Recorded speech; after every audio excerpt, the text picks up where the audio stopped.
নমস্কাৰ, মই ঝৰ্ণা শৰ্মা দেৱ চৌধুৰী।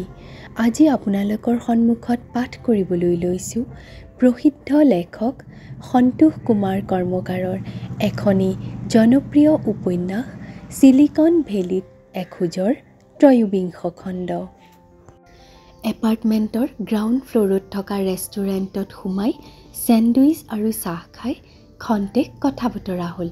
তাৰপিছত দুয়ো খাৰঘৰ ষ্টেচনলৈ আহি ছত্ৰপতি শিৱাজী টাৰ্মিনাছত টিকেট কাটি লোকেল ট্ৰেইনত উঠিল।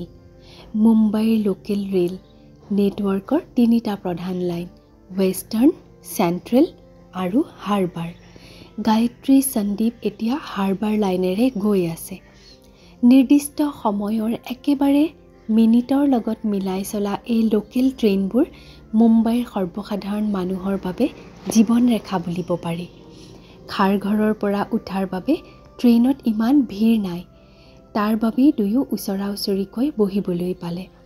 সুদূৰ পূৰ্বোত্তৰ ভাৰতৰ অসম প্ৰদেশৰ এহাল অসমীয়া প্ৰেমিক প্ৰেমিকা সুদীৰ্ঘ ৯ মাহ পিছত মিলিত হৈ সুখ আনন্দৰ এক তৃপ্তিৰে মুম্বাই মহানগৰ দৰ্শন কৰিবলৈ ওলাল। ব্ৰিটিছে মুম্বাইত নিৰ্মাণ কৰা স্থাপত্য শিল্পৰ অনেক অনুপম কীৰ্তিচিহ্ন এতিয়াও বৰ্তমান। তাৰে তাহানিৰ ভিক্টোৰিয়া টাৰ্মিনাছ আৰু বৰ্তমানৰ ছত্ৰপতি শিৱাজী টাৰ্মিনাছ এক অন্যতম নিদৰ্শন। CSTৰ পৰা টেক্সি লৈ দুয়ো গেটৱে অফ ইণ্ডিয়ালৈ আহিল। আৰৱ সাগৰৰ এপ'ল' বন্দৰ গহীন, মৰ্যাদাসম্পন্ন আৰু অতি আকৰ্ষণীয়। প্ৰৱেশ দুৱাৰটো নিৰ্মাণ কৰি 1911 খ্ৰীষ্টাব্দত ব্ৰিটিছ ৰজা পঞ্চম জৰ্জ আৰু ৰাণী মেৰীক স্বাগতম জনোৱা হৈছিল। পিছে চৌহদটোত দৰ্শনাৰ্থীসকলৰ ভিৰ, লগতে ফেৰীৱালাহঁতৰ উৎপাত। তাত বেছি পৰ নাথাকি বহল আলিয়েদি আগবাঢ়ি 1904 খ্ৰীষ্টাব্দত জমছেদজী টাটাই নিৰ্মাণ কৰা কাৰুকাৰ্যখচিত বিশ্ববিখ্যাত হোটেল তাজ চালে। CSTৰ ওচৰতে Prince Wales museum, Jahangir art gallery, Rajabai tower আৰু মুম্বাই বিশ্ববিদ্যালয়, ফ্ল'ৰা ফাউণ্টেইন, টাউন হল, বিধান ভৱন। টেক্সি এখন ভাড়া লৈ এইবোৰ চাওঁতেই গধূলি হ'ল। তাৰ পিছত সন্দীপে তাইক জুহু বিচলৈ লৈ যাবলৈ বিচাৰিলে। কিন্তু মাজতে খোৱা বোৱা কৰিলেও গায়ত্ৰী খোজকাঢ়ি ফুৰাত অনভ্যস্ত। তাই ভাগৰি পৰিল। এনেও ফুৰাতকৈ তাইৰ ক'ৰবাত বহি ইমান দিনৰ পিছত লগ পোৱা সন্দীপৰ লগত মনৰ কথা পাতিবলৈহে বেছি মন গ'ল। নিতৌ মোবাইলেৰে কথা পাতে, তথাপি ওচৰা ওচৰিকৈ বহি কথা পতাৰ সুখটো বেলেগ। এইটো ইচ্ছা জনাওঁতে সন্দীপে তাইক মেৰাইন ড্ৰাইভলৈ লৈ আহিল। আৰৱ সাগৰৰ পাৰত নৰিমেন পইণ্টৰ পৰা আৰম্ভ কৰি অৰ্ধবৃত্তকাৰে গৈ একেবাৰে মালাবাৰ পাহাৰৰ পাদদেশলৈকে নিৰ্মাণ কৰা পকী বহল আলি। 1940 খ্ৰীষ্টাব্দত নিৰ্মাণ কৰা অৰ্ধবৃত্তকাৰ সুদৃশ্য এই আলিটোক কুইন্স নেকলেছ বুলিও কোৱা হয়। দিগন্ত বিস্তৃত আৰৱ সাগৰৰ পাৰত বহি উত্তাল সাগৰৰ অপৰূপ দৃশ্য উপভোগ কৰাৰ বাবে কিছুদূৰ অন্তৰে অন্তৰে পিছফালে গা এলাই দি বহিব পৰা বেঞ্চ তৈয়াৰ কৰা হৈছে। এই বেঞ্চবোৰ খালী নাথাকে। কিন্তু গায়ত্ৰী আৰু সন্দীপৰ ভাগ্য ভাল যে সিহঁতে খালী বেঞ্চ এখন পালে আৰু ভাগৰুৱা দেহালৈ দুয়ো সেইখনত বহিল। অসমত আমাৰ ঘৰ। অসমৰ পৰা ইমান আঁতৰত মুম্বাইৰ এই নৰিমেন পইণ্টত বহি ঘৰৰ কথা ভাবি তোমাৰ কেনেকুৱা লাগিছে? ঘৰৰ কথা সুধি গায়ত্ৰী ভাবুক হৈ পৰিল। তাইৰ বেজাৰেৰে গধুৰ মুখখনলৈ চাই সন্দীপৰো বেয়া লাগিল। সি ক'লে, মই আৰু এতিয়া ঘৰৰ কথা ইমানকৈ নাভাবোঁ মানু। কিয়? অসম আমাৰ জন্মভূমি। অসমতে আমাৰ এডুকেশ্যন। অথচ অসমত আমাৰ চাকৰি নহ'ল। আমাৰ নিচিনা ইঞ্জিনিয়াৰৰ বাবে অসমত কাম কৰাৰ সুবিধা নাই। অসমৰ উন্নতিৰ বাবে আমাৰ ব্ৰেইনটো নালাগিলে। তাৰ বাবে এসময়ত বেয়া লাগিছিল। পিছে দেখিলোঁ এতিয়াও তাত যেনেকুৱা পলিটিকেল ছ'চিয়েল কণ্ডিশ্যন, অসমত নেতা ইণ্টেলেকচুৱেলসকলৰ যেনেকুৱা মেণ্টেলিটি, তাত আমাৰ ভৱিষ্যত নাই। মইতো ভাবিয়েই লৈছোঁ আমি এইফালেই থাকিব লাগিব। মেনেজমেণ্ট ডিগ্ৰী লৈ তুমিও মুম্বাই, পুনে, বেংগালুৰু, হায়দৰাবাদ আদি ঠাইত ক'ৰবাত চাকৰি কৰিব লাগিব। মুম্বাই, পুনে, হায়দৰাবাদত কিয় থাকিম? মই তোমাৰ ওচৰত শপত খাই কৈছোঁ, এই কোৰ্চটো কমপ্লিট কৰাৰ পিছত বেংগালুৰুত চাকৰি লৈ মই তোমাৰ লগত থাকিম।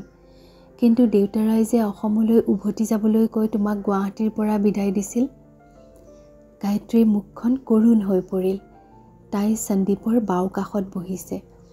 সন্দীপীৰ সৈতে নিবিড় হৈ তাৰ গাত গা লগাই কাতৰ মাতেৰে কৈছিলে হয়, কিন্তু তোমাক এৰি মই কেনেকৈ অসমত থাকিম? নাই, এতিয়াই সেইটো নহয়। কিছুদিন মানে বিয়াৰ পিছত ৩-৪ বছৰ একেলগে থাকি বেংগালুৰুৰ ৱৰ্ক কালচাৰৰ অভিজ্ঞতা লৈ আমি অসমলৈ উভতি যাম। কেৰিয়াৰ বিসৰ্জন দি অসমলৈ গৈ মই তেন্তে তোমালোকৰ ঘৰ জোৱাই হৈ থাকিব লাগিব। কিয়? তুমি ঘৰ জোৱাই কিয় হ'বা? মই তোমাক ঘৰ জোৱাই হ'বলৈ নিদিওঁ। তেনেহ'লে অসমলৈ গৈ চাকৰি কৰিম। অসমত থাকি আমি আমাৰ জন্মভূমিৰ উন্নতিৰ বাবে কাম কৰিম। এইবোৰ চিন্তা এৰা।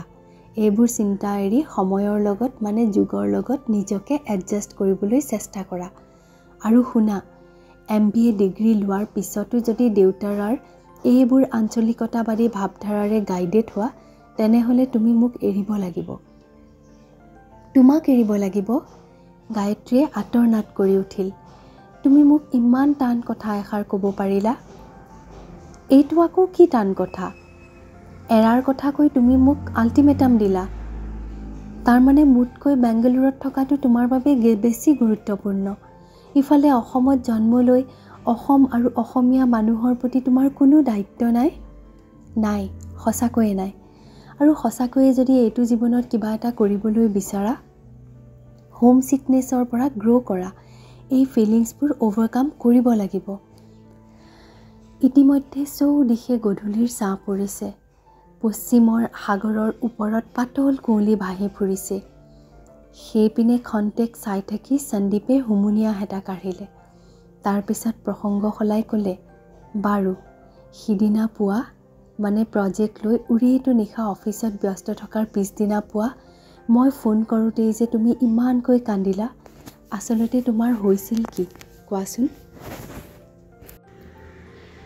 গভীৰ অনুৰাগেৰে গায়ত্ৰীয়ে সন্দীপৰ পিনে চালে। তাৰপিছত তাৰ বাওঁ হাতখন ধৰি লাহে লাহে নিজৰ বুকুৰ মাজলৈ লৈ মনে মনে বহি থাকিল।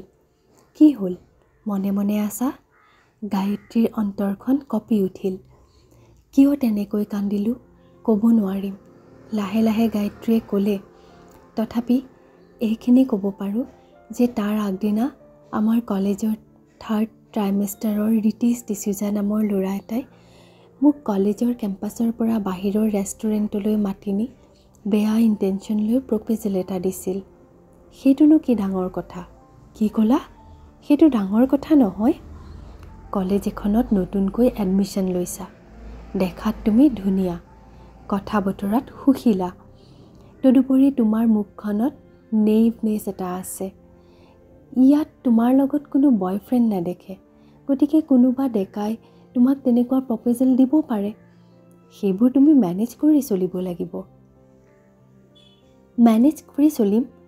ৱাহ, তুমি মেনেজমেণ্টৰ ছাত্ৰী। এইটো বয়সত ছোৱালী হওক, ল'ৰা হওক, প্ৰত্যেকেই এনেকুৱা প্ৰব্লেম কিছুমান ফেচ কৰি থাকে। পিছত চাকৰি লৈ যেতিয়া কৰ্পৰেট ফিল্ডত সোমাবা, তেতিয়া এইবোৰ আৰু বেছিকৈ আহিব। এফালে পাৰ্চনেল লাইকিং ফিলিংছ, আনহাতে ছাৰ্ভিচ কেৰিয়াৰ, বছ আৰু কলিগহঁতৰ লগত বেলেঞ্চ কৰি ৰিলেশ্যন ৰক্ষা কৰা। তেতিয়াৰ প্ৰব্লেমবোৰ আৰু ক্ৰিটিকেল।